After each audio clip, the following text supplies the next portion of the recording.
Ce programme est déconseillé aux moins de 12 ans.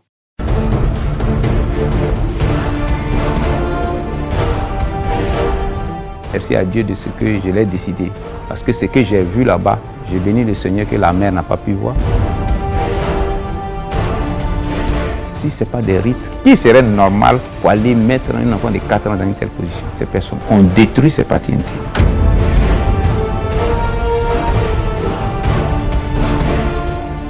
Je souhaite que les autorités retournent la personne qui a fait ça.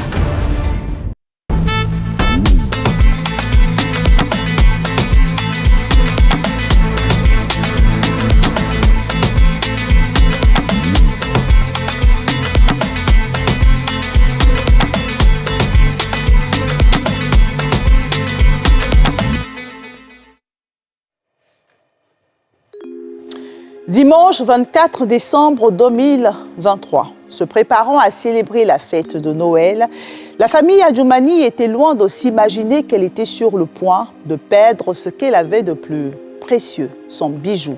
La petite Adjoumani Chloé Eunice, âgée à peine de 4 ans. Chloé était le centre d'attention de ses grands-parents. Ils ne se faisaient pas prier pour choyer Chloé, leur premier petit enfant. Sortie jouer avec ses amis dans les escaliers de l'immeuble où habite sa famille, la petite Chloé sera portée disparue. Le 29 décembre 2023, soit 5 jours après sa disparition, l'une des voisines fait une horrible découverte. Le corps sans vie, nu, en état de putréfaction de la petite Chloé. L'image est insoutenable, la douleur grande et l'émotion vive.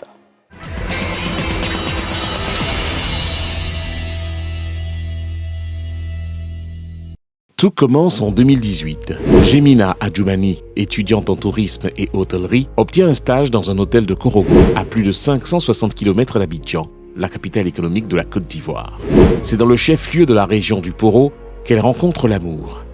Malheureusement, les choses se compliquent lorsque Jemina tombe enceinte. Son amoureux refuse la paternité de la grossesse que la jeune fille garde par-devers tout.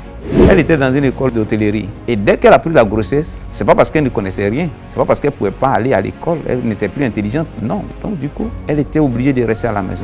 Désormais déscolarisée et seule avec une grossesse, Jemina va bénéficier du soutien émotionnel et physique de sa famille. Un soutien inconditionnel qui a aidé la mère à mieux gérer les sautes d'humeur et les stress liés à l'attente d'un bébé. Le 29 mai 2019, elle met au monde une belle petite fille qu'elle appellera Adjoumani Chloé Eunice. Une petite gentille, très fréquentable, gentille. Quand tu la vois, elle respire la vie, la joie. L'arrivée de la petite Chloé dans la famille est source de joie et de bonheur. Son air joyeux et son sourire illuminent la maison. Très vite, la petite Chloé devient le centre d'attention de la famille. Elle est choyée, surtout par ses grands-parents, car c'est la première petite fille de la famille. Mais le bonheur de la famille Adjoumani va virer au cauchemar le dimanche 24 décembre 2023. Ce jour-là, de retour de la messe, la famille Adjoumani se prépare pour la fête de Noël. Jemina, la mère de Chloé, doit se rendre à Abidjan aider une tante pour les courses. Elle laisse sa fille en compagnie de ses grands-parents. Ce qu'elle ignorait en ce moment précis, c'est qu'elle voyait sa fille vivante pour la dernière fois. Le dimanche matin même, nous avons fait le culte ensemble. Donc, comme ça, nous sommes revenus à la maison. Dans l'après-midi, elle était avec nous. Donc c'est le soir, moi je suis partie avec Pougon, chez l'une de mes tantes, pour aller l'aider à préparer. Parce qu'on avait une fête le lendemain à l'église. Donc comme ça, je l'ai laissée à la maison à 17h, puis je suis partie.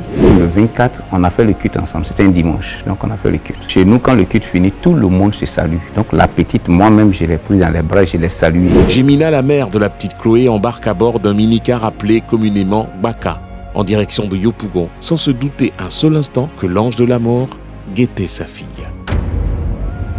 Assise au salon devant la télé, la famille passe du bon temps. La grand-mère de Chloé décide d'aller faire une dernière course. Son grand-père, quant à lui, exténué par la fatigue, rentre se coucher.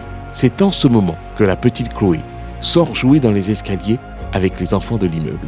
Lorsque vers 18h, le grand-père de Chloé est tiré de son sommeil, il était loin de s'imaginer qu'un drame venait de frapper sa famille. Je me suis réveillé à 18h. Quand je me suis réveillé, j'ai constaté qu'il n'y a personne dans la maison. Et tout de suite, j'ai commencé à chercher la petite. C'est dans sa recherche-là que ma femme aussi est venue me joindre. Elle m'a demandé où est l'enfant. J'ai dit, ah, l'enfant, quand je me suis réveillé, je ne l'ai pas vu, c'est elle qui est en train de chercher. Et puis, elle aussi, ensemble, on a commencé à chercher l'enfant. On nous a indiqué là où l'enfant, pas pour aller jouer, on allait là-bas, l'enfant n'est pas là-bas. Et c'est dans ça, on a tourné jusqu'à minuit, nous a trouvés dans ça. On a informé tout le monde, on n'a pas pu trouver l'enfant le même jour.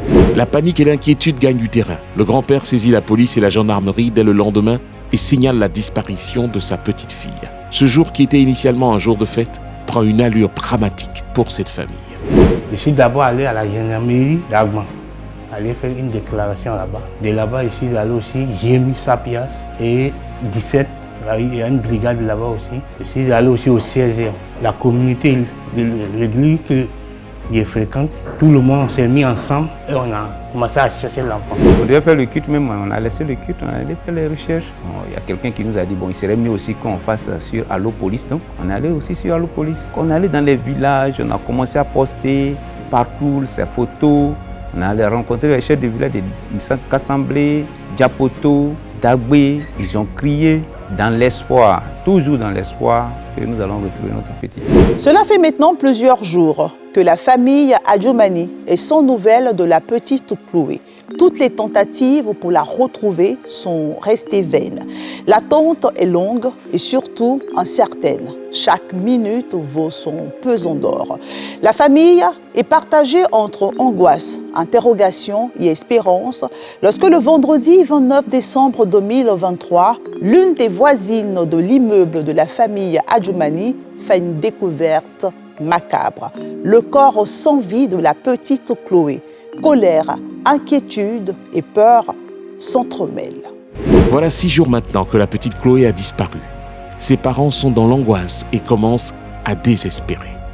Vendredi 29 décembre, une voisine de la famille, Adjoumani, part sécher son linge dans l'immeuble inachevé d'en face, quand elle sent une forte odeur. Intriguée, elle décide d'aller voir l'origine de cette odeur. C'est là qu'elle tombe sur l'horreur. Bouleversée, elle pousse un cri de douleur qui alerte les habitants de la cité. Le 29, là, j'étais assis au salon ici, vers 18h. C'est là, j'attends des cris. Je suis descendu, il y a un vigile qui m'a accueilli, qui m'a dit non de ne pas aller là-bas. Et c'est là où on m'a annoncé que c'est l'enfant qu'ils ont trouvé là. À 18h, mon téléphone sonne. Je pensais que le papa, le grand-père de Chloé, c'était pour me donner la bonne nouvelle. Je décroche mon téléphone et me dit non, on a retrouvé la petite, mais ils l'ont assassinée. Le pasteur se précipite sur les lieux. La police est également là pour procéder au constat d'usage. La scène est insoutenable. Découvrir un enfant de 4 ans dans une position qu'on ne peut pas imaginer pour un enfant de 4 ans. Ce que vous voyez, c'est les traces qu'a laissé le corps qui était en train de décomposer. Vraiment, c'était pas beau à voir. Pour un enfant que j'ai salué le 24, le 29 était déjà en train de pourrir. Bon, je ne sais pas. Je ne sais pas ce qu'on peut dire. Mais je dis merci à Dieu de ce que je l'ai décidé. Parce que ce que j'ai vu là-bas, je bénis le Seigneur que la mère n'a pas pu voir. Et les parents directs n'ont pas pu voir. Parce que s'ils avaient vu, ça ne peut pas sortir de l'esprit facilement. La vue de la scène du crime est traumatisante et l'homme de Dieu a l'impression de vivre un cauchemar éveillé. Plusieurs questions se bousculent dans sa tête. Est-ce un meurtre ou un crime rituel? La position dans laquelle on trouve un enfant de 4 ans, si ce n'est pas des rites, je ne peux pas penser que cette position-là est possible. Parce que qui serait normal pour aller mettre un enfant de 4 ans dans une telle position? Qui? Il faut vraiment être à la recherche de quelque chose qui te tient tellement à cœur pour que tu deviennes animal. Cette personne ou ces personnes ont détruit ses parties intimes. Et ça, c'est difficile. Le plus improbable reste le lieu de découverte du corps. L'endroit avait été passé au peigne fin durant les recherches. La nouvelle de la découverte du corps sans vie de la petite Chloé suscite colère, tristesse et indignation. Ce qu'on ne pouvait jamais imaginer, c'est l'immeuble inachevé qui est en face de l'immeuble où ils résident. C'est là-bas qu'ils vont découvrir ce corps-là. Mais ça m'a fait mal, ça m'a fait très mal. En tout cas, ça m'a dépassé. Nous tournions partout, on partait partout. Oh, le corps était tout près. Vraiment, ça m'a déçu. Dévasté par la douleur de la perte d'un être cher, Gémina, la mère de la petite, a du mal à se contenir. Je me suis sentie abattue, triste. Vraiment, c'est douloureux. C'est douloureux. Parce que je n'ai pas été à l'école même.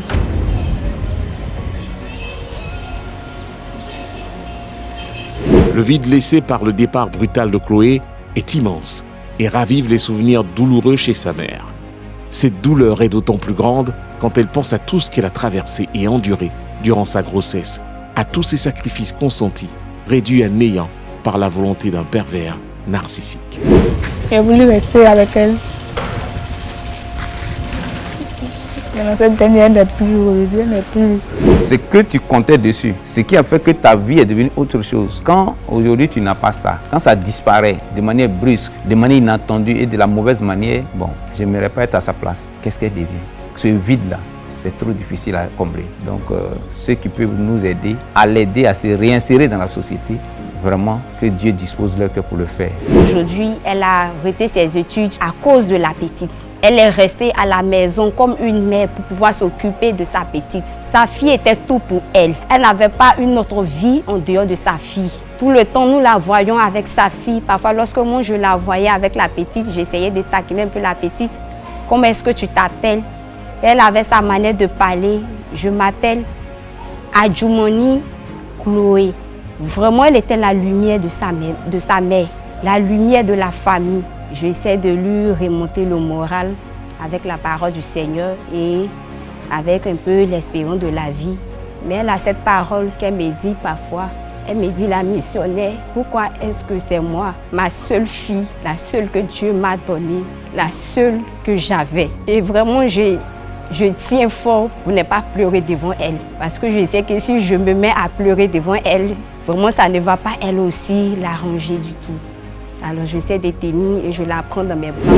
La petite cité Promogym de Songon reste marquée par cette tragédie que vit la famille à Adjoumani.